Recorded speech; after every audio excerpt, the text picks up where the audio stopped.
What is going on, everybody? Welcome to the Locked In Sports Podcast. I'm William Locke, and joining me today is Luis Barranco, who is coming to you from Miami, Florida. I'm live from Chicago, Illinois. Luis, how you doing, man?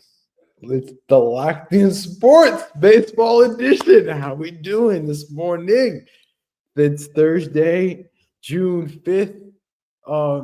William's laughing because I am smiling this morning. Through video. It is a tough week for the state of South Florida. Let's talk about it. Can we just begin the podcast with a round of applause for the Colorado Rockies? The Colorado Rockies have found a way to win a Major League Baseball series against the dreadful Miami Marlins. Not only win, but sweep. The Feds did a sweep at Lowe Depot Park. The Feds came in, a.k.a. the Colorado Rockies came in and did a sweep. The Monday game was hilarious. Have you seen the videos on Instagram of people at that game? Yeah, the reported attendance on Monday was 5,800. I feel like that was generous. I feel like there's more people at your high school baseball games. I feel like there's more people in the outfield of Sway's Field at Ole Miss than people at that game. I feel like there'll be more people at the Tennessee-Arkansas game. That Tennessee-Arkansas regional, I think they need to have like the SWAT teams there or something, because I just cannot imagine how toxic that series is going to be this weekend in Fayetteville. I mean, think of like the two most, I know it's not like a traditional rivalry. You would think of like Auburn, Alabama, or I don't know, Texas A&M, but Arkansas fan, I'm telling you, Arkansas absolutely. What are you doing? I'm smiling. It's Arkansas, Tennessee, man. It's going to be a great series. Those fans absolutely. There's no love lost. We'll just say that. There might need to be some SWAT teams out there to control the crowds. You think there might be some SWAT teams? I mean, hey, Tennessee got people crashing out. I won't say what happened. Y'all can look it up. I'm not trying to get myself canceled in 2025, but it got baseball coaches crashing out. I mean, Rockies won a series. What else crappy has happened in South Florida since our last podcast, which was on Monday morning? Well, the Oilers won last night against the Panthers in Game 1. Exactly. You were in bed, and I stayed up for that freaking game when the Oilers were pumping the Panthers in the overtime. Like, we played 15, 16 minutes of overtime just to see the Oilers just go on a firing squad on Sergei Bobrovsky. I can't stand the hockey overtimes because they can it's like it's worse than what MLB was before the ghost runner rule. And I think extra innings were fine without the ghost runner rule, whatever, but it can just go on for years and years and years and years and years. I mean, there's games where it's like triple overtime and you're sitting there, it's like 2 a.m. and then it's just so hard to score sometimes. That's how it was last night. Last night it was 3-2 in the third period. They dominated the third period. The Oilers dominated the third. And then we got the OT and we were just getting outshot. And it was just like, all right, like, can we just get this over with? Like, can we just put one in? Like, it's past midnight. And the thing is, a lot of people are now going, you know how Miami is. They only give a crap about these teams who are in there in the finals. So everybody's watch parties start after the second round. They don't have a watch party for the first round, even though they're the defending Stanley Cup champions. Yeah, it finished after 12. People were like, "Oh, we should have gone to the watch party," and I'm like, "There's absolutely no reason I'm going to a watch party for a hockey game or any sport in general because." Like, for example, I would have gotten home last night at 1:30 in the morning, and then we would have had no podcast. I respect the hustle, man. We would have had no podcast. I had to prepare for the podcast, get ready. It is a big podcast today. It is the Locked In Sports Baseball Edition. We are past the 1/3 point of the Major League Baseball season, and it is time to discuss what has been going on. I know we're going to talk Yankees today. We're going to talk about some underrated seasons today. And then we're just going to do a roundup. But again, at random points, I'm just gonna be like, shout out the Colorado Rockies. Like the Colorado Rockies, man, just winning that series. Like I texted William, and this is the last thing I'll say about the Colorado Rockies. It won't be the last time I'll say something about the Colorado Rockies because I'll say something again about the Colorado Rockies winning a baseball series. But just I feel bad for the parent out here in Miami that wants to take their son or daughter who wants to go to a baseball game, more family, and saw cheap tickets right behind home plate. And then they realize, oh, they bought Colorado Rockies versus the Miami Marlins tickets. Did you also see that guy on Instagram who did like the 50-50 tickets? Yeah, the raffle. He bought like $400 in 50-50 tickets. I can't imagine the pool was that high though, because no one was there. It was probably all his tickets. I know, yeah, but he did that. $400 at the Miami Marlins Colorado Rocky game. Something like 200, 400. I'm just saying, what would you do if you were a Miami Marlins Colorado Rockies baseball game? I think you might be entitled to financial compensation if you went to one of those games, to be honest, or watched any of those games. I don't think you need a lawyer for that, too. I think you should just get it. Like, how I think you should just get it. It should be like a stimulus check or something. If you watch that series, just call the Locked In Sports podcast, and we'll lawyer you up for financial compensation. We will happily defend you at a pro bono rate. I think we have to say for legal reasons that is a joke. We're not actually going to do that. Luis is joking, right? Yeah, for legal reasons. Definitely joking. Yeah, definitely joking. I have to say that for legal reasons and for the sake of me staying on this podcast in the future. Yeah. If I don't say that, William will kick me out. So. No, come on. We got a good thing going. All right. So as you mentioned at the top, we got under the radar seasons. We're at about a third of the way through the season. We're going to be chatting through some players that are just flying under the radar. We talked a lot about Jose Ramirez last night or on the last episode. And he's always perennially underrated, but who's having a good season that no one's talking about? Who's maybe pushing for an all-star spot that no one's talking about? So we each have like 6 to 7 dudes. So yeah, we got a good list. And I think without further ado, Luis, I'll hand you the floor. I'll let you go first with your first guy. Let's talk about it. I mean, this list ranges from, MLB lifers to, just names of the sports. I mean, the first guy I want to speak is James Wood. Would a woodchuck would. This dude has been pretty freaking good, man. Like, I was looking at the numbers last night, and James Wood is an absolute unit. Right now, Mr. Wood, for people who don't know who James Wood is, James Wood was one of the big trade pieces in the Juan Soto trade, if you were living under a rock. He's currently 7th in ISO, and on base percentage, he is elite. Like, he ranks top 25 in most metrics. Like, he's 23rd.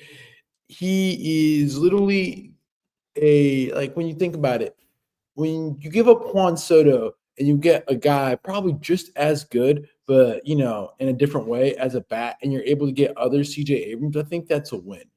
And I think you can compare that James Wood and Juan Soto are just as good as each other right now. Like, I think Juan Soto has had a worse season than James Wood. And James Wood has easily played himself as probably a starter in the outfield in the National League. Like, the guy has been really good. And, like, people have talked about it, but when you take a deep dive under the numbers and under the hood, the ISO number is great, the slugging's great, the on base is great, WRC plus is amazing. It's all in the top 25. His Fangraphs WAR, yeah, it's weighed down a bit, but still, he has been really freaking good. Like, it's 2.6. It's 13th. I thought it was 1.6. Excuse me.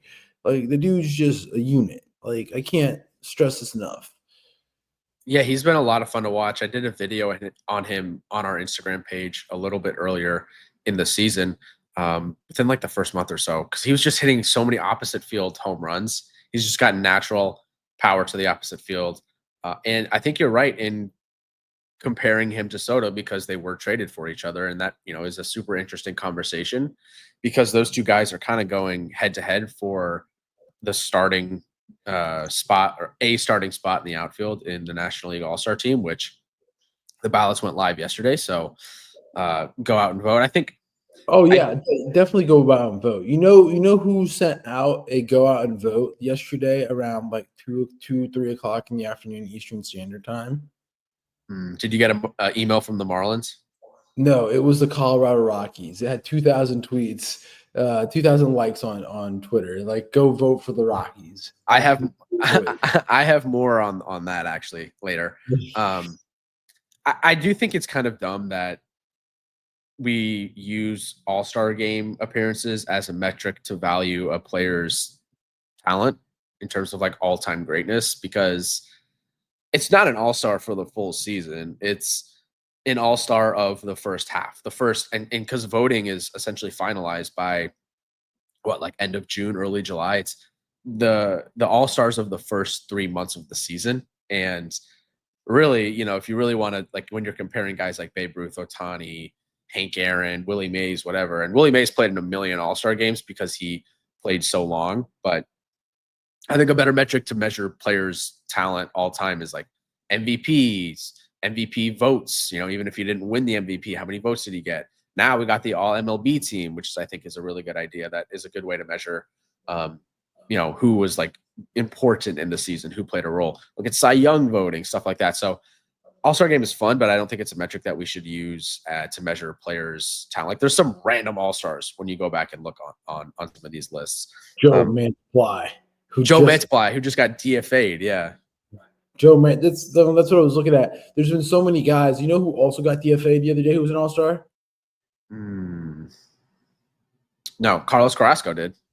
Wow, that's different. Oh, well, he's end of the road. Oh, Jorge Lopez. Oh yeah. Jorge Lopez had like 6 wins. He had 6 wins and an ERA of 6 for the Nationals, and he got DFA'd. I think he got picked up. No, free agent. Just kidding. But yeah, no. But James Wood has been pretty good. I mean, he's only 22 as well. I mean, the Nationals' future is pretty bright when you have Abrams and him. But I mean, I don't think he's really flying under the radar. I just feel like national media won't talk about it because his name isn't Shohei Ohtani or Aaron Judge. So national media is like, all right, cool, like we're fine.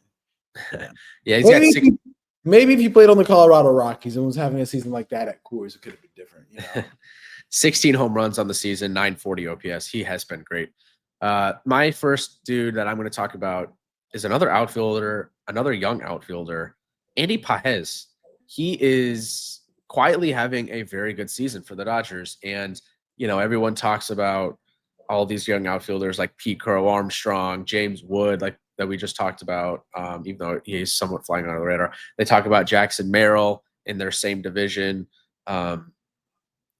Teoscar within his own team. Teoscar gets more attention. Tommy Edman plays out there in the outfield. But Pages has quietly been putting together a really solid season. For a young guy, 24 years old, was a top prospect in the sport. And, it's kind of interesting because there's so much hype around these prospects when they're coming through the minors and they're crushing the minor leagues and they're on these top prospect lists. And then once they get into the major leagues, it feels like the hype and attention kind of just falls off. Even if they're playing good baseball, like Pages is. He's hitting 290 with the 838 OPS on the season, 12 home runs, 6 stolen bases. And I know there's been some ugly plays at points throughout the season, but he's playing a really good center field, 4 outs above average, really good arm strength. And, he's got good sprint speed metrics. So some of the metrics in terms of the bat aren't great. Like, he doesn't hit the ball super hard. He's not walking enough. But I think for what kind of a question mark maybe center field was this season for the Dodgers, was it going to be like a James Outman? Was it going to be Edman getting reps out there? Was it going to be Pages? Like, I feel like he's kind of stepped in and solidified his spot as the starting center fielder for the Dodgers. And that's something that is needed. He can be kind of a bridge to the next generation. Like, once these guys like Freddie, Mookie, maybe even Shohei, once they kind of move on and, it's the next generation of Dodgers, I think we're going to be looking at Pages and Dalton Rushing as being those next dudes. And it's kind of scary to think that they kind of have a young nucleus already to supplant these older guys now. I mean, he ranked 6th in defense right now in outfield for FanGraphs. for outfielders, for qualified outfielders. Who's first? Is PCA first? It is PCA.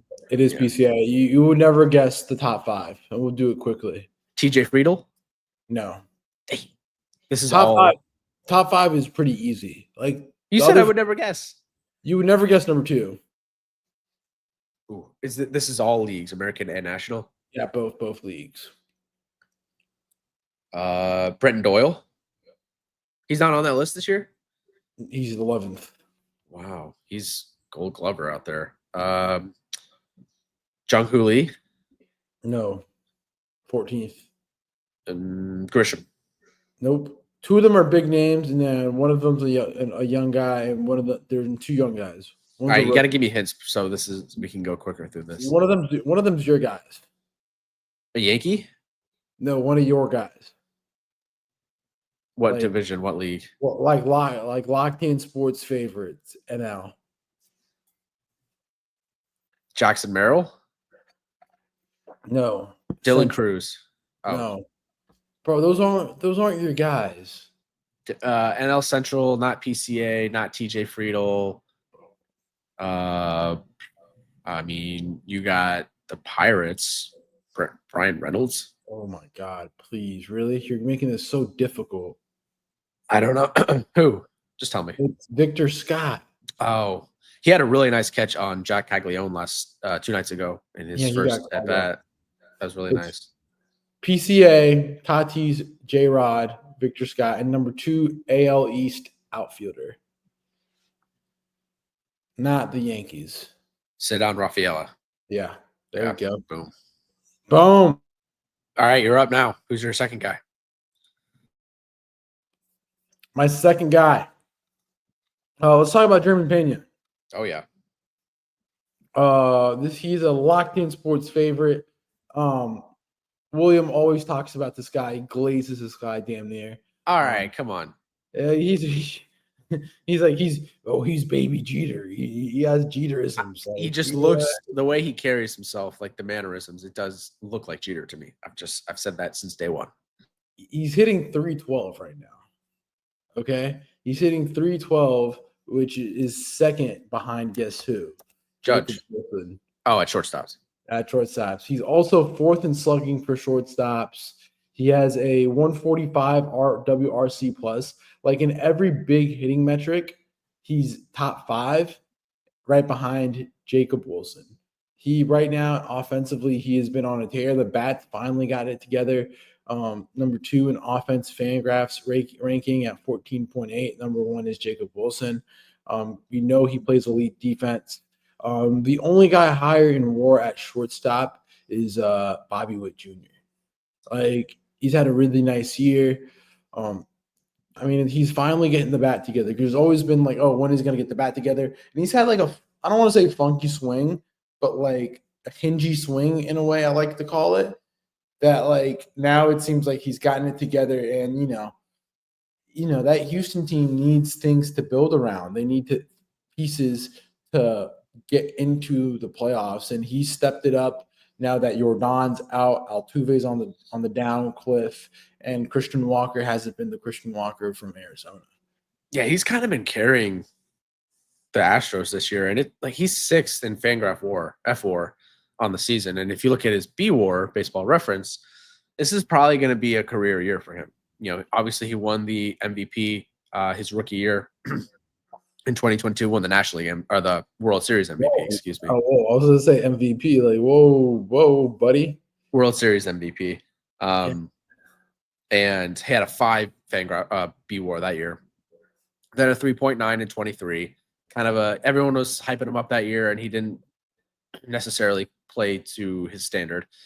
Last year wasn't great either. 4.1 Fangraph WAR. He's already had a B WAR. He's already had a 3.6 B WAR this season. So it's looking like it's going to be a career season for him.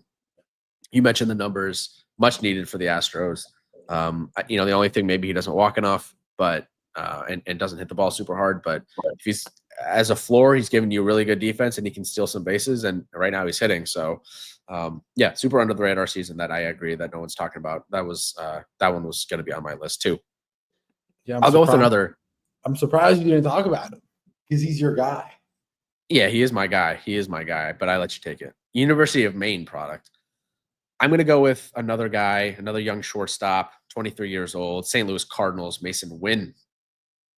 I've talked about him a little bit this season, but I also feel like he's kind of flying under the radar. And there's a lot of guys on the Cardinals that are flying under the radar.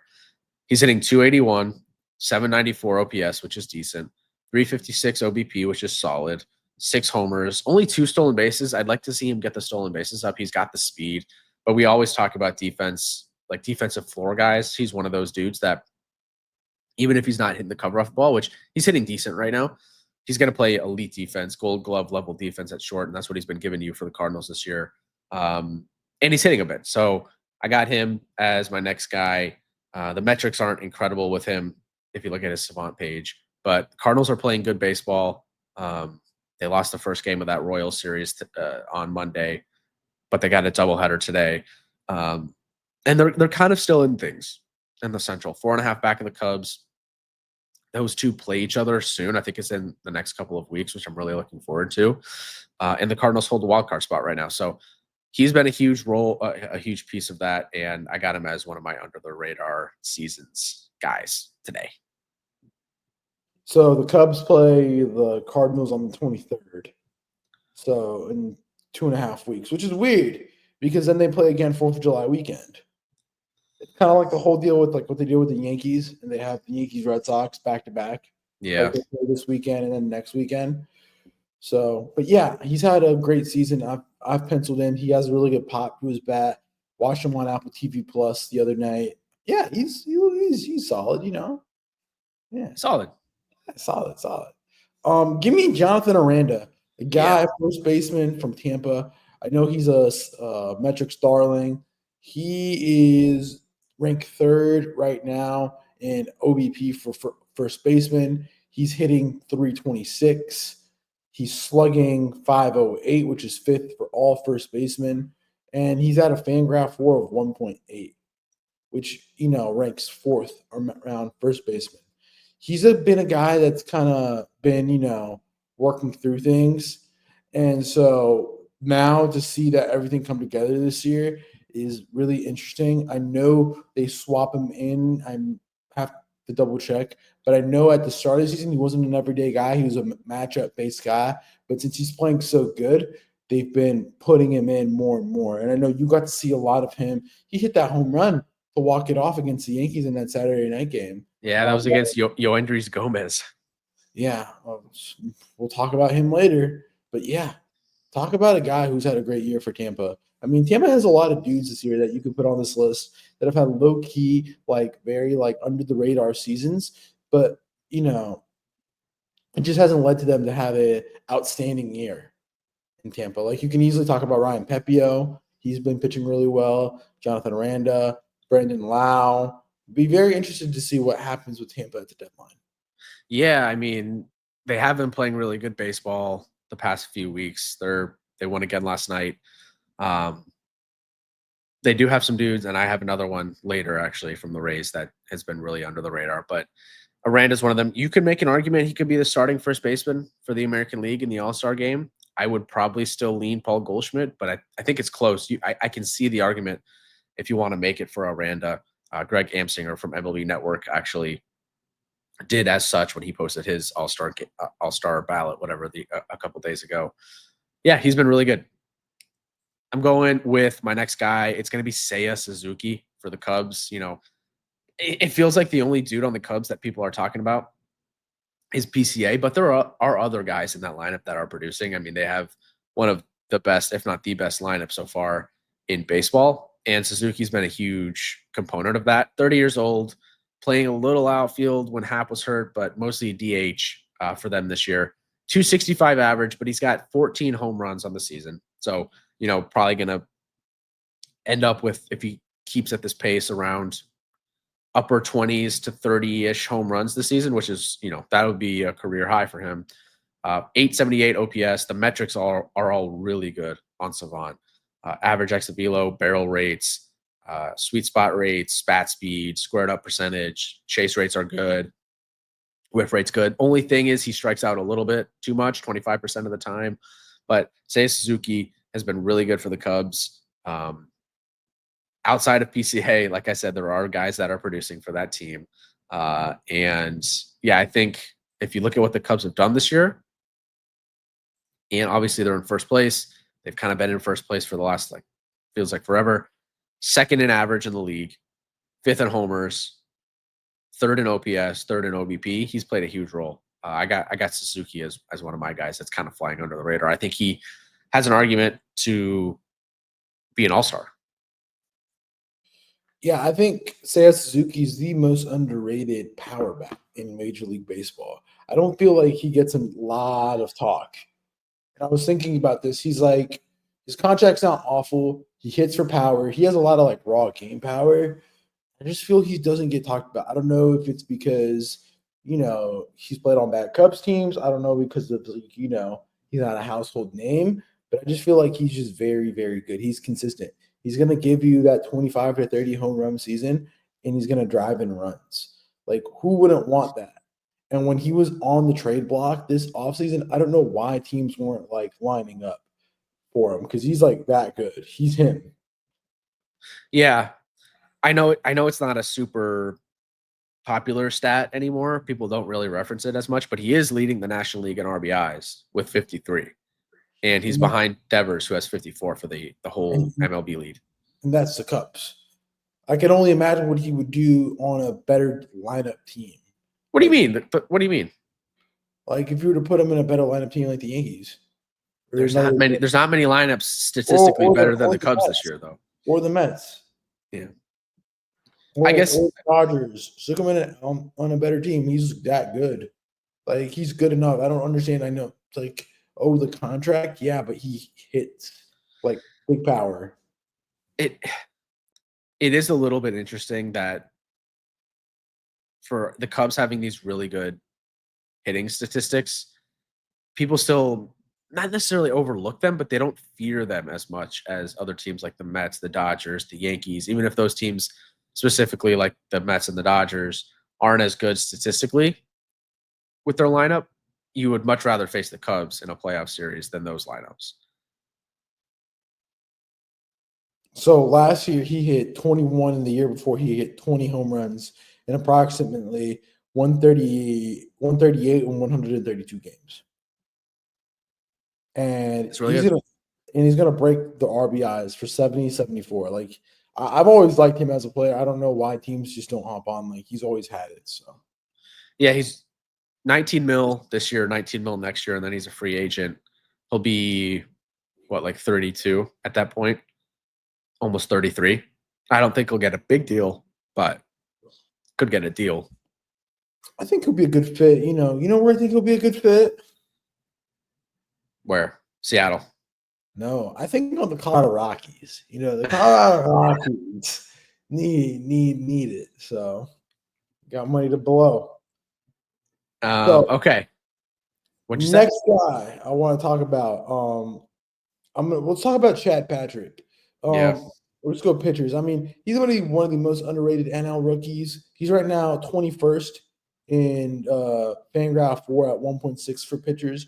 Like the dude's quietly had a good year, and it's just Milwaukee. Milwaukee just consistently pumps out quality arms without you knowing, like, oh, we have a new arm. It just they come out of nowhere. He has a 2.97 ERA. I know the expected ERA is a little higher, but still, like 2.97, anything sub 3 is pretty good. That's ranks 26 in Major League Baseball for ERA for your starting pitchers. That's pretty good. With AJ Smith-Shawver getting Tommy John surgery, I mean, this could probably be your National League Rookie of the Year. I mean, yeah, and then the four-seam velo isn't that fast, which is pretty impressive. And, you can talk about how difficult it is and easier to hit a 95, 94 mile an hour fastball. He clocks in at an average of 93.9 mile an hour fastball, which, that's a pinata. Brewers have been playing good baseball. Maybe we'll talk about them a little bit when we get to our series recaps. My next guy is Dylan Dingler from the Tigers. Jake Rogers, their main catcher, was hurt to start the season, so it was Dingler that took over, and he's been really good for the Tigers. I don't know if you saw the crazy catch he had on the third base side on Monday night where he tipped it to Zach McKinstry, who caught it off his calf. That was one of the crazier plays I've seen this season. I mean, the Tigers do crazy things on a nightly basis. I think the Tigers, anything they do this year is gold. Seriously. They won again last night. He's playing really good defense at catcher, 100th percentile in blocks above average, so he's a really good blocker, 91st percentile in framing, caught stealing, he's above average in that, his pop time above average. He's hitting 296 with 6 homers, a 795 OPS, which is strong production for a catcher. I just feel like no one's talking about Dylan Dingler. Everyone's talking about the Tigers. They're talking about what Javier Baez is doing. They're talking about, obviously, Tarek Skubal going for another Cy Young. But quietly, Dingler has been outstanding for them. And I think, it'll be interesting to see what they do with him and Jake Rogers. Jake Rogers returned on May 20th, so a couple weeks ago at this point, and he's only played 4 games. It's been Dingler that's been their catcher. If he continues to produce, I think it's going to be him the rest of the way. I mean, you can pick a lot of Tigers to be on this list. You can pick Kerry Carpenter, Spencer Torkelson. Like, so many Tigers should be on this list. So Dylan Dingler is actually a good underrated gem. Thank you. Oh, you're complimented. I am. I appreciate it. I feel you said thank you in such a way that was like, thank you. I know, because you said nice poll, basically. So next guy, Randy Rodriguez. We will talk about he just got his first save last night for the San Francisco Giants. He's number 1 in ERA for relief pitchers at 0.66. Number 1 in Fangraph 4 at 1.2. K per 9, 12.84, which ranks 11th. He has been an amazing pitcher for San Francisco. Like, the guy is 4th also in walks per 9, 0.99. Like, somebody who just came out of nowhere. Like, talk about an incredible relief arm that San Francisco has on their hands that nobody talks about. Yeah, no one talks about him. We had him in our team of the month for the month of May. I think he was our reliever of the month. Yeah, he's a reliever. He's not a closer. He earned his first career major league save last night. Yeah, and it's interesting because Doval blew the save on Tuesday night, and Ryan Walker's been meh for them. Like, maybe they got a guy here. I sent you this question via text last night, and I'm curious. I don't think you responded. Is closer the hardest role in baseball? Yeah, because think about it. You come out of the bullpen. Your job is only to get 3 outs. You only have a limited arsenal. Most of these closers don't have amazing pitches. Like, they do, but not like a mix. And it's the last. It's the last stand. It's like war. It's like the hitter has one job. The hitter's job is to get on base or to score a run. And that hitters, from perspective, what are you doing as a hitter at this perspective? It's the last stand. You're trying to protect. You're trying to get on base. You're trying to draw a walk. You're doing everything you can. So, yeah, 100%. And I think closers are very confident based. Like, if your stuff's not there and you're just rattled, like, we see it all the time. We see it with Devin Williams, and we'll talk about it later. How do you feel when he walks into the game? Right now, yeah, not confident. Ask Brewers fans that question. Maybe they feel different. But that's what I'm saying. You don't feel great if you're not confident. And to the flip side, if you're an elite guy with Mariano Rivera or one of those like guys, when they come in, like, you're like, oh, frick, like, what's going on? Like, I'm screwed. Like, this guy has an elite, like Trevor Hoffman circle change, Mariano Rivera cutter. Like, they come out the Hell's Bells or like Enter Sandman or something like that, and you're like, oh, well, it's going to be a tough night. Yeah, it's interesting because there aren't a ton of like great all-time closers. It's just a hard position to have locked down for 20 years the way Mariano Rivera and Trevor Hoffman did. And those guys spent their whole career with one team. I don't think did Hoffman play anywhere else, like for a random last year? My question to you, and I'm looking that Hoffman up. Hoffman only played with the Padres and Brewers. Okay, yeah, 2 years at the very end with the Brewers, And and I then- guess he started with the Marlins. Okay, but we remember him with the Padres for basically 20 seasons. Closer like running backs. What do you think about that analogy? And that you can just interchange them. Maybe you don't want to pay them. Not pay them, but it's just like their elite span is so short. That I 100% agree. You think of dude He's so good for like the elite ones. Like for example, Saquon Barkley is like one of one talent. Those are the closers you pay. If you put that into analogy as a running back. And I do think it's harder to be an elite closer in this era that we play in with all the technology that guys have. Because like you said, as a closer, your arsenal is typically like one wipeout pitch and then one, maybe two secondary pitches, but usually you're just relying on one pitch.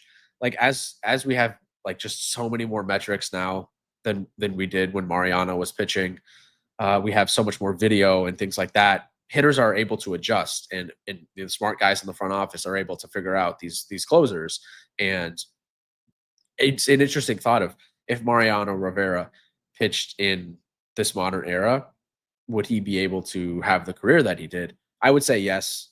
He's my favorite player of all time, so I'm a little biased, but I think he'd be able to figure it out. That closer, everyone knew he was throwing the cutter, and he still was striking guys out. But it is an interesting position. It's a really tough spot to come in cold from the bullpen, and all of a sudden you're in the biggest moment of the game, often one-run games, and you can't like the margin for error as a closer is so small. So yeah, it's interesting. All right. What do you got, William? What are your next two pitchers? Well, I have one more hitter and then two pitchers.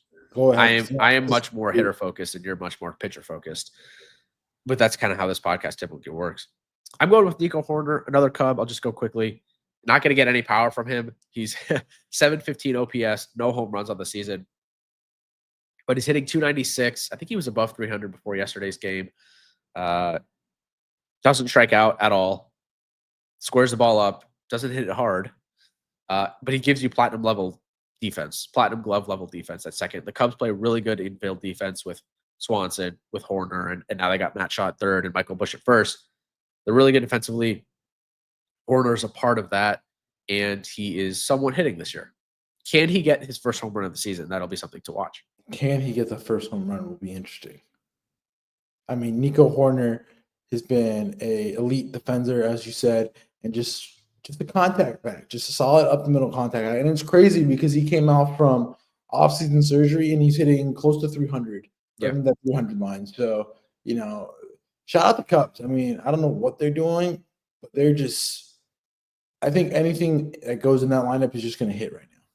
Yeah, that was a dude that we talked about this offseason. If the Cubs were looking to pivot a little bit as a guy that the Yankees should trade for. And given what we are kind of getting at second base right now, yeah, I would love Horner on the team. Who's your next guy? I'm done. You're done. Yeah, I'm waiting on you because my list is done. All right, I got Andrew Abbott and Robbie Ray. Andrew Abbott had his first kind of bad start of the season yesterday against the Brewers, gave up 5 earned runs. But his hard hit percentage is extremely low, 29.6, which ranks in the 95th percentile. He's got a 2.18 ERA, which I believe was under 1 before last night, or under 2 before last night's start. He's been really good for the Reds. Expected ERA a little bit higher than where he is right now. He's another slow ball pitcher, only averages 92 miles an hour on the fastball. 5-pitch mix, fastball change, sweeper, curve, cutter. He's been flying under the radar, another young dude. The Reds have a ton of pitching. It's just a question of if they can hit. And then Robbie Ray, probably my biggest regret so far of the season, dropping him after he started out a little slow. He went to Brentwood High School, by the way. I don't know if you knew that. I didn't know that. He got hit by a line drive, if you remember that game. Yeah. He's been pitching well. I mean, he's up there in wins for the majors. Been efficient. When his wipeout stuff is there, that changeup is elite, as I would say. He's a really loud grunter, which bugs me a little bit. Those pitchers that are just every pitch, it's like a tennis match. but he's been really good. Yeah, 2.43 ERA, and the metrics suggest that he has not been getting lucky. That is a true ERA right there. So yeah, he's one of your guys. You've always been hot, Robbie. I've always been a Robbie Ray guy. It was 2017. I saw him pitch. He was on the Diamondbacks, and he was pitching against the Pirates. And actually, I mean, I can pull up the right here. I'm on Fangraphs. Yeah, here we go. May 30th against the Pirates, complete game shutout. I saw it happen live in person. I was like, okay. Ever since then, been a Robbie Ray dude. It was in at PNC. Yeah. But that's our list for underrated MLB seasons this season. That's just a fraction of the guys that we have on the list. There's more guys that we can talk about. But that's the beautiful thing about baseball. How it's like have you heard the song Frank Sinatra's That's Life? Of course, the Yankees play it after they lose. You're up in April and you're down in May. That's life. That's just Major League Baseball. You'll be up one year and the next year you could be DFA, as we just spoke about earlier. So, best give these players their flowers and we can, so now we continue with everybody's favorite portion of the podcast, the Yankees recap of the week. As people know, William is a Yankee aficionado since birth. And as we do every week on the podcast, we review the week that was for the New York Yankees. So far, the Yankees have played 2 games this week, and it's a current split. They play the rubber match today up in New York. On Monday, we will go day by day. On Monday, there was no game, but as you guys know, they won Sunday night, but it literally cost it all. Luke Weaver is out with a hamstring injury, and it looks like it'll be 4 to 6 weeks. Devin Williams has been put back into the closer role. And which leads us into Tuesday, where the Yankees won 3-2. Jazz was reinstated from the IL. Fernando Cruz was also reinstated from the IL, so 2 reinforcements back for the Yankees. Uri De Los Santos, welcome back, also got recalled from AAA. Carlos Carrasco was also cut. So the Carlos Carrasco thing, you brought it up on Sunday or Monday, whatever, it was kind of objectively hilarious. He got recalled from AAA on Sunday, so he had to fly all the way from Scranton or wherever the minor league team was, all the way out to LA for the Dodger game. Didn't play in that game, and then on Monday he gets DFA'd, and now he's back with Scranton. Like, they're just making this guy fly across the country. No, he got cut. He got DFA'd, but then he got assigned to AAA. No, he got cut. He got assigned. He got assigned. I promise you. I thought he got cut. I read the headline that he was cut. Oh, they outrighted him. Okay, yeah. But regardless, that's a lot of flight miles. Like, a lot. I bet you from Scranton there's no direct flight to LAX. So he definitely had to stop somewhere. I wonder if they make him fly they have like a private jet or something, or just like a taxi. They probably have something like. I hope he's not flying commercial. There probably is commercial. I would think. Does anybody know? Can they let us know? I don't know. But Vivas went back to AAA. Dominguez had a left thumb contusion, which he's doing well and has gotten better. But Yankees won Tuesday, 3-2. I mean, it was a good match. I know William was started his coaching career, which he could talk about us a little bit later in the podcast. His baseball coaching career. I was keeping track on it on the phone.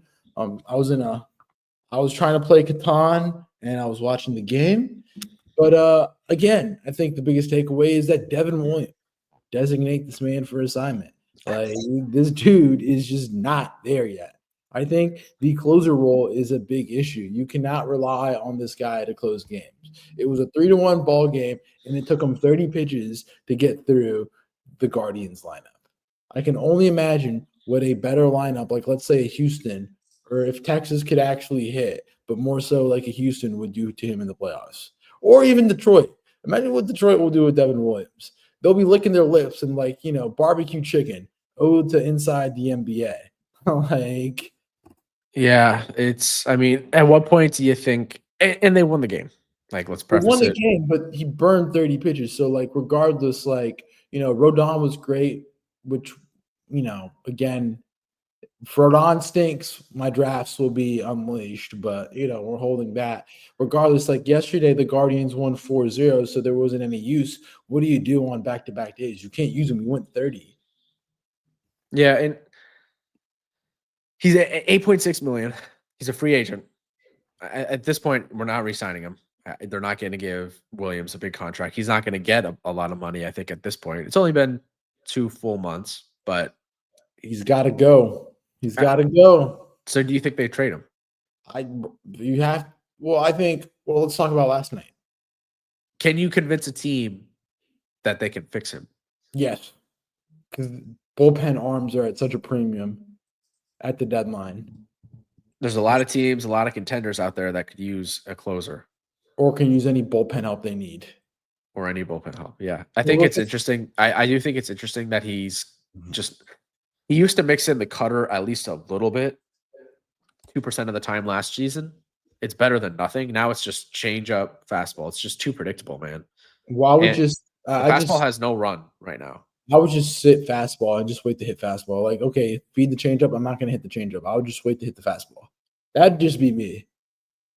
And he doesn't throw super hard with the fastball. Average velo is 93.6. Like, I think I'd sit change and you can adjust to that fastball. I mean, the thing is with the change, it's sometimes like it always runs outside of the zone unless he's like locating it. So I would just like, it's giving me a lot of Craig Kimbrell vibes. Like that's not good. Craig Kimbrell was just knuckle curve, and like when the knuckle curve wasn't like in the zone, they would just wait for the one pinata you'd get and then just hit it out, hit on base. Yeah. But it reminds me, and I was going to ask you this. So last night, 4-zip, Guardians win. Takeaways. Terrible game. Probably the most boring game of the season. Double play after double play after double play. Strikeout after strikeout after strikeout. Couldn't hit Luis Ortiz. Couldn't get to anybody in the bullpen. I guess they got 2 hits against Clase in the 9th, which counts, but they didn't do anything with it. I mean, it was maybe the most boring game of the season. What do you think about Clarke Schmidt? He settled down, but when he's not locating that cutter, tough. I got a hot take. Okay. I think Clarke Schmidt needs to get moved at the deadline. I look at the rotation, and you got Fried, Rodon, Warren, probably, Yarborough, and probably Heel. I think you try to move Clarke Schmidt and do some type of like Jordan Montgomery trade and find another premium starter or a premium infielder. What premium infielder is available though? Brandon Lau. I think the Rays are in it, man. They're saying that the Rays might sell, that he could be available. Like there was a report that came out that he might be available. Or a half game back of the wild card right now. Or you call up Arizona and you're like, okay, we'll give you Clarke Schmidt, but we want Eugenio Suarez in a pitcher. And we'll jab it and we'll throw in a filler prospect. Give us Merrill Kelly and Eugenio Suarez, and let's run it. Well, the name that I heard from the Diamondbacks, and I think this is the most interesting team right now if they just fall off and they're not going to be in the race or they decide to sell. Because this is a team I picked to win the World Series. Obviously, they have talent. Zach Gallen is a name that was floated. No, free agent. No. Why? Because he's going to be a free agent. The chances you re-up him are very low. And he's. I don't care about that. After that, I care about winning this year. But he commands so much money too, and I wouldn't just waste Clarke Schmidt like that. Like I would want something not controllable, but something that I could like see a future with, like Well, Merrill Kelly's a free agent too, but it's only 7. But I think you can. I think you can re-sign him pretty easily. The re-signability, I just don't. I'm not. I'm a Clarke Schmidt defender. I'm just not inspired. After watching 2 starts, he's not efficient. He gets ahead, and when he gets ahead, he doesn't finish batters off. Like, something's just not right. And I just feel like if you're trying to win a World Series, you have to make that move. Other teams, we can talk about it in our preview. What if you call up Atlanta and go get Chris Sale? Yeah. Do a Clarke Schmidt for Chris Sale. You would throw a little more. I know he has that. I think he has a club option for 19 or 18 million. But think about it. Yeah, I sent you his spot track contract the other day or last night actually because it was a name that's been floated. I think the A or the Braves might be cooked, to be honest. I said the Braves were cooked. Nobody wants to listen to me. Not even you upload clips on Instagram, and the one click I've been wanting you to upload is the freaking Braves are cooked. Like, let's just go ahead. Like, before I get into my Braves chat, like, okay, rate the week for the Yankees right now. Yeah, incomplete because obviously the final game of the series is tonight, Thursday. Last night's game was terrible. Not much to take away from it besides the fact that they couldn't hit. So I don't know. Give it a medium 5 right now. And Cruz is back too. He looked pretty decent, but gave up the home run to Manzardo, but the splitter was working before that. But regardless, I mean, Boston this weekend. We'll see what happens. That team's a train wreck. They better win. They better win that series. Breslow, and I mean, well, I'll talk about the Red Sox, but the recap. I mean, Arizona right now. These are two teams on life support, and Arizona has won 2 out of 3 so far. They have the third game today, but man, talk about a team that is an absolute train wreck. That is Atlanta. Nobody wants to talk about how big Atlanta has been disappointed this year, but man, they are awful. They've been saying on the podcast that they're not going to make the playoffs. They're not going to make the playoffs, and now look at them right now. Look at them. They're losing to Arizona. Arizona lost to freaking Pittsburgh. You know how bad Pittsburgh is? Pittsburgh is bad to the levels of what team? Rockies. The Rockies are a better team. My Colorado Rockies are a better team than the Pittsburgh Pirates. But they lost. And, the Braves, for all the talent that they have, you get, they'll get Ronald Acuna back. They'll be okay. They'll get health. They're still the third worst team in the NL. They're not, they've built such a big hole. Michael Harris, we can talk about the development of him as a hitter. We can go on and on and on and on about it. Like, it's bad when Freddie Gonzalez is whatchamacallit. Freddie Gonzalez third base hire is a storyline for the team. Harris struck out with the bases loaded last night in the 9th, chance to tie the game or win it against the D-backs, and you're like with this team, like, they still have a chance. No, they're cooked. Well, you should talk about the Strider stuff. That is the most concerning thing. It's concerning, but I mean, this team's cooked. What are you going to talk about? Strider wasn't great either. He allowed 5 last night? 2 nights ago. Yeah, he had 5 on Monday. He had the internal brace surgery, and the internal brace surgery really doesn't do justice. We've seen through time that I think I'll tell you right now because I'll pull up the stat. Only 13 pitchers have had their internal brace surgery, which is a different type of surgical procedure. Like there's Tommy John, but the way you do it, it's like cooking pasta. It's like cooking a hamburger. Are you going to cook it with oil on the stove and sear it, or are you going to put it on the grill? And so with Strider, he had an internal brace surgery, and out of the 13 guys that had internal brace surgery, 4 never pitched again. 9 of them returned, but the ERA is over 4.12, over close to 700 innings pitched. And then the fastball, it has less arm side, and the slider has more drop and glove side. So it's shifting. He shifted also to the first base side of the rubber, and the arm angle and the pitch breaks and the induced vertical breaks are all changing. And my whole point is Atlanta's cooked. It's time to blow it up. It's time to start. Wow. It's time to start over. Like, you've done a great job with this core, but what are you going to do? You're going to run it back next year with a better Washington. The Mets are going to spend more money. The Phillies are still going to be there. The whole West is still going to be out there. The Giants are still going to have money. The Dodgers are going to be there. And then you're going to have to deal with San Diego with regardless, whatever team that AJ Preller decides to put forth. I'm just saying. It's interesting from a monetary perspective because Austin Riley is locked up through 2032 at $21 million a year. Hasn't been great the past couple of seasons. I'm feeling that personally because of my fantasy team. Matt Olson, you could get a good trade back for him. $22 million a year basically for the next through 2030. He's got a club option in 2030. I think you could trade him. Chris Sale, club option next season. Could you trade him this year? That was a name that's been popping up on the interwebs. Ozuna and Iglesias, are free agents. All due respect to Iglesias, I think he's one of the most overrated closers in the league. Just not good. Acuna's at 17 mil for the next 2 seasons, and then there's club options in 27 and 28. Obviously, you could get a king's ransom for him. I would be stunned if they traded Acuna.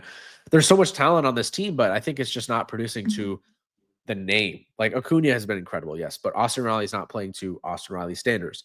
Spencer Strider, coming off the internal brace surgery, he's not Spencer Strider. He's not the best young pitcher in the game that we knew him to be. You got screwed with the Jurickson Profar PED suspension. Out for 80 games. He'll be back at some point this year. Ozzy Albies isn't producing. They're not good enough right now. There's a ton of talent, but this is a team that if they wanted to blow it up, they could. I'm not saying to blow it up completely, though. Let me rephrase myself. I'll say that they need to retool, soft rebuild. Okay. They're going to have to sacrifice somebody. And I know people are like, oh, Ozzy Albies got floated on Twitter for Yankee Land Twitter. And I'm like, get that man away from that team. Like, no. Go trade them, Clarke Schmidt for Chris Sale. I think that's decent. We'd probably have to add some prospects. Yeah, but I feel like that's pretty decent. I mean, you probably keep Riley, you probably keep Acuna, you probably keep Albies, and then you get Chris Sale back, give him some prospects, some close MLB talent. I don't know, maybe Spencer Jones. Throw him Spencer Jones in there. Those two, and maybe like a Peraza or a Vivas. And they try to run it back next year, and if it doesn't work, whatever. They're cooked. We got to blow it up. Yeah, it's an interesting thought because they're not good. I mean, I think they're done. They're 6 games back of the wild card right now. 6 games under 500. I said it weeks ago, and it wasn't clipped up on Instagram. Same thing like MLB.com saying that Boston, that Marcelo Meyer looks like Vinny Chase from Entourage. Like, man. But yeah. The Strider stuff is concerning. Well, I mean, it's Tommy John. But yeah, let's continue doing our week review. Big series happened in down a couple nautical miles south, a couple thousand nautical miles south of Chicago, in the great state of Florida. The Colorado Rockies sweep the Miami Marlins. Rockies won 6-4. Rockies 22 straight series losses is no longer an MLB record. It is over. It's still a record, but it's not active. Talk about what a series, man. Colorado Rockies. Yeah, I'll give a shout out to Hunter Goodman, local product, but I think he's probably my Rockies all-star representative right now. 10 home runs on the season, 819 OPS.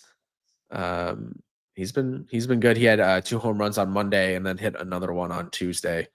And then Kyle Freeland had a good start on Wednesday, and the Rockies sweep, man. Goodman had a triple on Wednesday as well, his second of the season. So vote Rocks, baby. I think one of my favorite things about the MLB All-Star game is picking the All-Star rep from the worst teams in the league. Like the fact that the Rockies have to have an All-Star is just interesting to me. Can you imagine like the Utah Jazz last season, or I don't know who was the worst team in the NBA, like the Hornets or the Wizards having to pick an All-Star? It's like the A's for the past couple of years. Yeah. But I feel like in basketball it's much easier. You just send LaMelo. Yeah. Like last year, we were deciding what was it between like Brent Rooker and who were Mason Miller like last season, or like 2 years ago it was like that. There were some grim years where it was like, who are we picking from the A's? Gregory Soto was an all-star reliever for the Tigers. Mm-hmm. Sorry, Andrew, that I have to put you back if you're listening an hour into the podcast. That I have to remember those dark Detroit Tiger times. But hey, perfect segue. Detroit Tigers, another series win, 13-1 win on Monday, and they won last night with the long rain delay, 5-4. Shane Smith had a good start Tuesday, but the Tigers beating the White Sox. What are we thinking? Best team in baseball? The lineup doesn't scare me, but the pitching terrifies me. I think they have arguably the best pitching staff in all of baseball. I talked about Dingler. They're playing the final game of this one today, Thursday afternoon, but it's Casey Mize versus Sean Burke. I'll say the Tigers win. If the Tigers win today, they're 20 games over 500. I think the Tigers are similar to the Cubs in the National League in the sense that they have very good hitting statistics. Like the Tigers right now are 10th in OBP, 9th in OPS, 4th in runs in all of baseball, 9th in home runs. Like those are pretty strong lineup statistics, and people aren't really that scared of the lineup. Like if you think of American League lineups that scare you more right now, maybe Seattle, definitely the Yankees, and there's a bunch in the National League that would scare you more. They're very like homegrown, which is interesting. 19 homegrown guys on their 40-man roster, which is obviously just under half. Yeah, they've had a fun season, man. Beat up on the White Sox. Andrew was at the game last night. Super long rain delay. There you go. Boots on the ground. Might need to get him back to talk about that rain delay. If there was any good rain delay entertainment. He showed me that they put the Yankee Guardians game up there actually on the Jumbotron. Interesting. I said I'm disappointed they didn't put the Locked In Sports podcast up there. I'm disappointed they didn't put the hockey game. They did. He said they switched to the hockey game when that started, actually. Yeah. So I'm gonna run through some games that are in rubber matches or incompletes. Kansas City, St. Louis, the I-70 battle, the Show Me State battle is having a doubleheader today. Royals won game 1. Jack Caglianone made his major league debut on Tuesday. Texas and Tampa rubber match today. They're at a split. Oh, well, Tampa won the series. Excuse me. Rays won 5-1, 5-4 Tuesday, Wednesday. Texas cannot hit. Texas might be cooked. They are going to be a real seller. They got to sell somehow, in my opinion. Mm-hmm. Philadelphia, Toronto rubber match. Harper returned on Tuesday. He had homered in the first, but they have their rubber match today. Alejandro Kirk hit a walk-off last night. You got another rubber match against your Cubs and the Nationals. Nationals won 2-0. Mackenzie Gore had a really nice outing. Yeah. And then I got a comment on the Cubs. I was in the comments of this Instagram page that I follow, locked in on our Locked In account called the Nats feed. They have really good graphics. Yeah. And he posted like a series preview graphic, whatever. And I said Nats take 2 of 3 in the comments, and National fans were not believing me. They're like, no, you don't. No, they don't. Are you serious? And I said, let's revisit this comment section on Thursday night. I mean, I got a bunch of hell no's, and it's 1-1 right now. So I'm riding on the Nationals tonight to make it sound. We're on the attitude tonight. Hey, Kayla might not enjoy that comment, but we're on the freaking attitude tonight. Let's go. I need 2 James Wood home runs tonight. Hey, you're screwed either way. Yeah, because if the Nats win, your girlfriend Kayla won't be happy because the Cubs lost. Yeah. And then if the Cubs win, then you have all of the Nats fans coming for your head. Exactly. I'm gonna lose. I saw a tweet yesterday, one of the Yankee accounts on Twitter, and he said the best possible World Series that America wants or whatever is Cubs versus Yankees, and I'm like, I don't know if I want to see that World Series. I think William would have to go to a bunker somewhere. Like William would have to bunker. He'd be like the meme. The warming, the Call of Duty warming, where he's kind of like looking at it, like, yeah, that would be you. Like, I'd won at what cost? Yeah, I know. I wouldn't be able to feel good if the Yankees won that one. Your family would. I know your side of the family, your parents' side of the family has Cubs fans, so like, yeah, you would be in a very difficult situation. Yeah.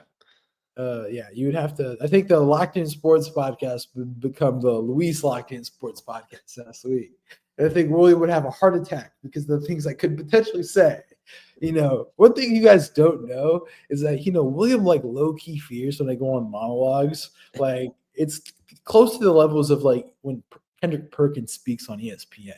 Like ESPN producers fear what Kendrick Perkins says sometimes because some of the things he just says are just completely out of pocket. I'm telling you, that's how they probably feel about Pat McAfee because he has no filter. He swears on TV. But they expected that. They signed up for that. Like, true. Okay, so Houston, Pittsburgh. Paul Skenes went 3 hits and 1 earned, 1 walk, 8 strikeouts, no run support, lost. But they won the Mike Burrows start yesterday, and they're going for us. The series was 1-1 right now. Get Paul Skenes out of Pittsburgh, man. I think, honestly, I thought about it. I had a dream last night. I thought about it all deeply. I think they should trade him in the offseason. Try to sell, economics. If you ask an economics guy or any business guy, finance guy, any finance bro, they'll be like, sell your asset when it's highest before it depreciates. Paul Skenes is a depreciating asset. He's not going to get better than this. You should go and get yourself the elite prospects now before he ends up getting hurt or something happens, and then you're just stuck with one Paul Skenes. I don't think a Marcelo Meyer and a Roman Anthony and that whatever hypothetical trade package, whatever happened, Clint Frazier and Miguel Andujar won't get it done. But, I would consider, if I'm the Pirates, I'm not going anywhere. I'm not going to spend money. I need players under team control. Paul Skenes is a depreciating asset. I should consider maximizing my return right now. He's a depreciating asset in the terms of the closer he gets to free agency, the closer he gets to having to pay him. Point, yeah. In terms of talent, I think he's going to have a 20-year career. But I don't know if he's going to get better. Can he get better than this? Yeah, that's a good question. I don't know. It doesn't seem like it. It's hard to get better than what he's at right now. The thing about Paul Skenes is he's like, he's like a car. You don't know the car is when he hits, he's going to hit a certain, point, and he's going to start, what if he gets hurt? What if he gets TJ? If he gets TJ, that asset has just been slashed 50% off. And it's to that conversation we had on Monday's episode where all these top pitching contracts, basically half of them don't look good because the dude got hurt. Yeah. So, yeah, I don't know. I want to see Paul Skenes playing relevant baseball. Yeah. Baltimore, they're slowly getting out of life support. They are, man. They are. 2 in a row against Seattle. I think we need to be careful. They're going to be a team we need to watch out for because they can get on a run. And if they get on a run, they're going to be in the wild card hunt. I don't think we should write them off right now, Baltimore. Yeah, there's a hole, but they're actually playing well. They're not like Atlanta, who's scuffling. Baltimore's playing and beating good teams right now. So they're on a 5-game winning streak. They just won the first 2 games of the Seattle series. They play the final one on Thursday afternoon today. They swept the White Sox before that. They're only 12 games under 500 now, which, considering where they were, which basically 20 games under 500 at one point, not bad. They're 8 games back in the wild card. They have guys hitting. It's just a matter of can the pitching pull it together. And they've had a couple good Charlie Morton starts. Cade Povich was good. Sagano is arguably an all-star. I'm not ready to write off this Orioles team. They got the A's. They got the A's this weekend, which is a sweep. And the A's are terrible. And then it's Detroit, which is really tough. Angels, Tampa Bay, New York, Texas. So it's not an easy June schedule, but I'm not ready to write off the Orioles just yet. They already beat the Yankees. A's stink. They're getting healthy. Colton Cowser, Westbrook's coming back soon. Yeah, I don't think we can write them off. On the note of the A's are freaking terrible. A's got swept by the Twins at home. That little league ballpark that is Sutter home. Sutter Health. Sutter. I was thinking about the wine, Sutter Home. But literally, we need to talk about it. They're just terrible. I think the worst thing that happened was that Pablo López is now out 8 to 12 weeks with a Tress major strain. Yeah. Since yesterday, the Athletics are 1-19 since May 14th. They've lost 20 of 21, dude. Hey, just tanking, man. Let's embrace the tank. Are they the most? Are the A's the most disappointing team this season? I don't think so. I think it's just they're in a bad stretch, and they're just hurt by their logistics, which you can blame ownership for placing them in a park where it's little league. Severino's probably laughing to the bank. Yeah, he gave up 8. He's probably mad about it. but like he's getting paid. What is it? 3 over 67. Like he's chilling. Like Yeah, he doesn't have to hear the New York media also. yeah. I mean, the pitching's been really bad. It's no secret. Really don't have any pitchers that are having good seasons. 30th in relief ERA, 28th in starting pitching ERA. 17 games under 500 right now as we record. The stadium, the ballpark is certainly hitter friendly. I think we've established that at this point. The lineup stats are actually not bad. They're 8th in average, 8th in OPS, 7th in home runs. Like they are producing lineup wise, but they just can't get any outs. And I don't know. This is a team that people thought were going to be competing for a wild card spot, or at least like kind of competing to be 500, take the next step. They haven't done it this year. That was me. But hey, what can you do? Can't hit on every team. It's impossible. It's impossible. Let's go and see what happened with the Brew Crew. The Brew Crew won 2 out of 3 against the Reds. The Reds stink. You say that every single time. I mean, they rushed back Hunter Green. Hunter Green's back on the IL with the right groin strain. So wait, he landed back on the injured list? Yeah, same right groin strain. He's going to undergo MRIs, and oh god, he's cooked. We probably won't see Hunter Green till August at this point. I didn't even see that. I missed that. Yeah, he's out. I mean, just like Pablo Lopez. Pablo Lopez at midnight got placed on the IL. Well, not placed, but the trust major strain. But Hunter Green's back on the IL with the right groin strain, and so there's nothing good going on in Cincinnati hitter wise. They re-signed Wade Miley again, so congratulations. 2 out of 3 for the Brew Crew. Brewers are playing good ball again. Brewers are sneaking their way back up into playoff contention. Definitely. Yeah, that's my question is, can they do it? They're a half game back in the wild card right now. They've won 9 of 10. I like them more than St. Louis, and I don't think the Cubs lineup is sustainable. So I like Milwaukee. They're a half game back of the Cardinals in that division. Jackson Chourio is probably the most valuable player in that division. Over PCA. Yeah. Why? You take PCA off the Cubs are still probably up there in first place. You take Jackson Chourio off of the Milwaukee Brewers, and they're probably cellar dwelling with the Brewers, with the Pirates. Because if you take Paul Skenes off the Pirates are still shit. They're still awful. That's the whole point. Yeah. Yelich has been really good. He's up to an 11-game hit streak.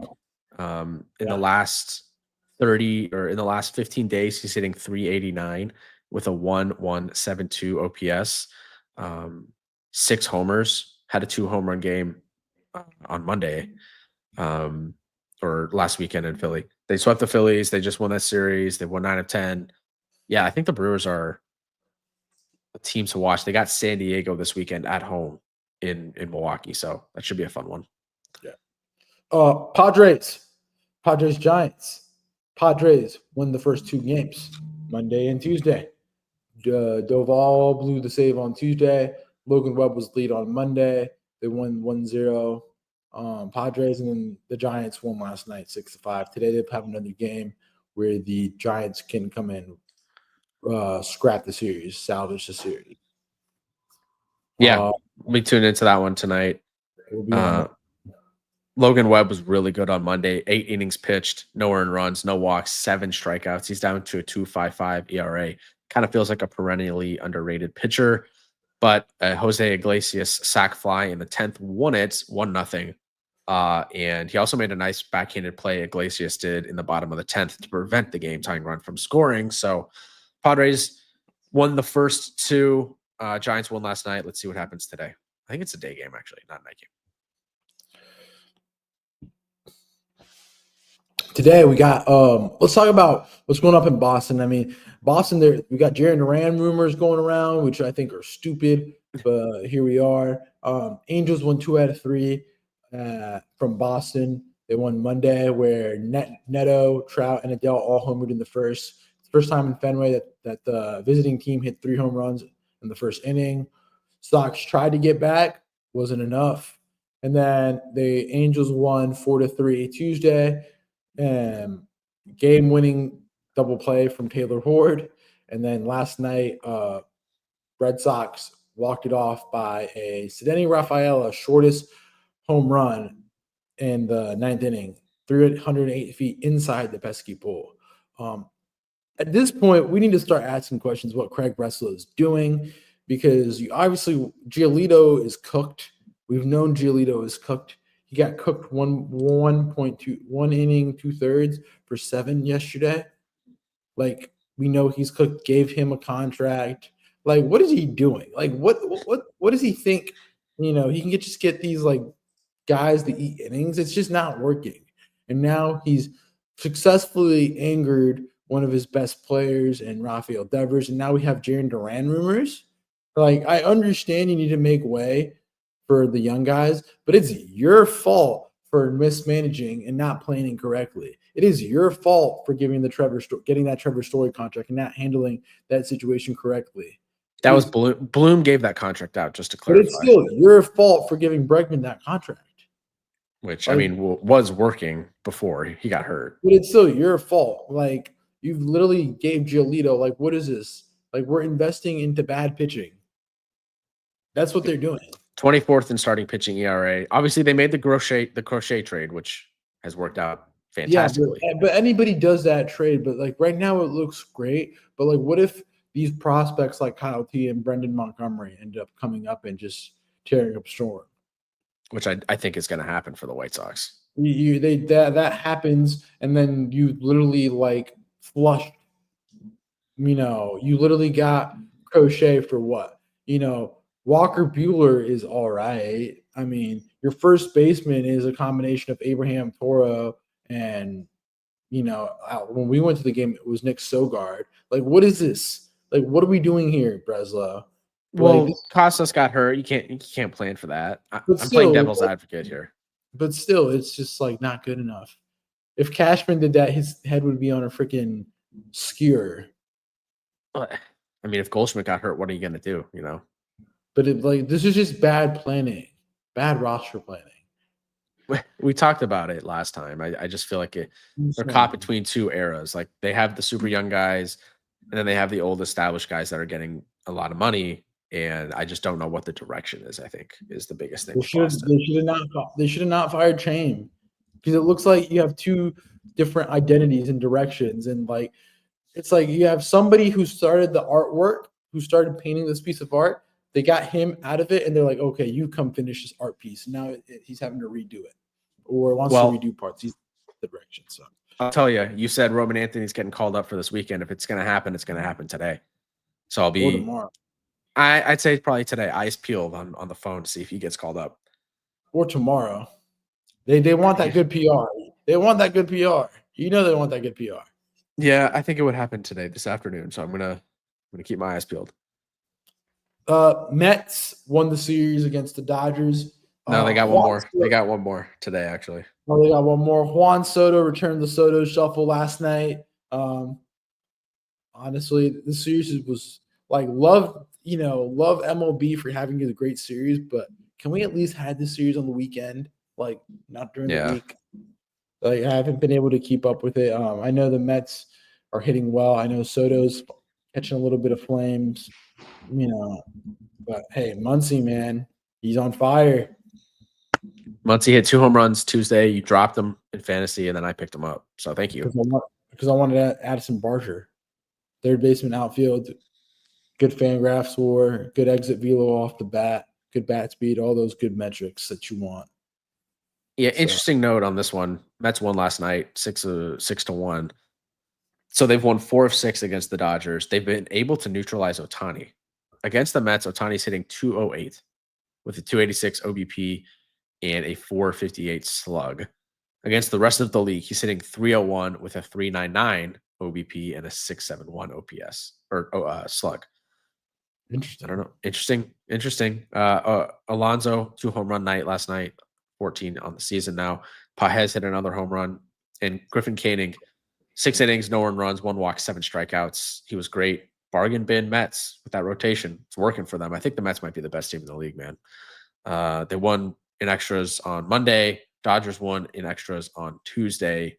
It's been a fun series, and they wrap it up tonight at midnight, basically Eastern, unfortunately. What did you just say? They wrap it up like at midnight Eastern, basically tonight. Mets, the best team in baseball. No, stop. Who is? Stop. There's way better teams. The Tigers are better. I don't know why we keep beating around the bush. I think Mets are damn good, dude. Tigers are better. Yankees are better. Dodgers are better. I'd put this Mets rotation up with any of those. Stop. We'll see in October. It's not going to happen. Happens every single year. It's happened every single year that I've said the Mets aren't good. The Mets aren't good. And what happens? They're not good. No. Okay. Not a chance. They're like Armand's fantasy team. Starts out great, and then at the end of the season, it falls to pieces. That is true. We'll see. I mean, they made the NLCS last year. That's a good season. Woo! That's a good season. That's a successful season. Final four in the league. All right, you're the second round. You're not the bridesmaid, but you're one of the. You're not the what do you call it? It's always the bridesmaid, never the bride, or always the groom's, something like that. No, what's the best bridesmaid called? Because there's the best maid of honor. Maid of honor. You're not the maid of honor. You're the bridesmaid.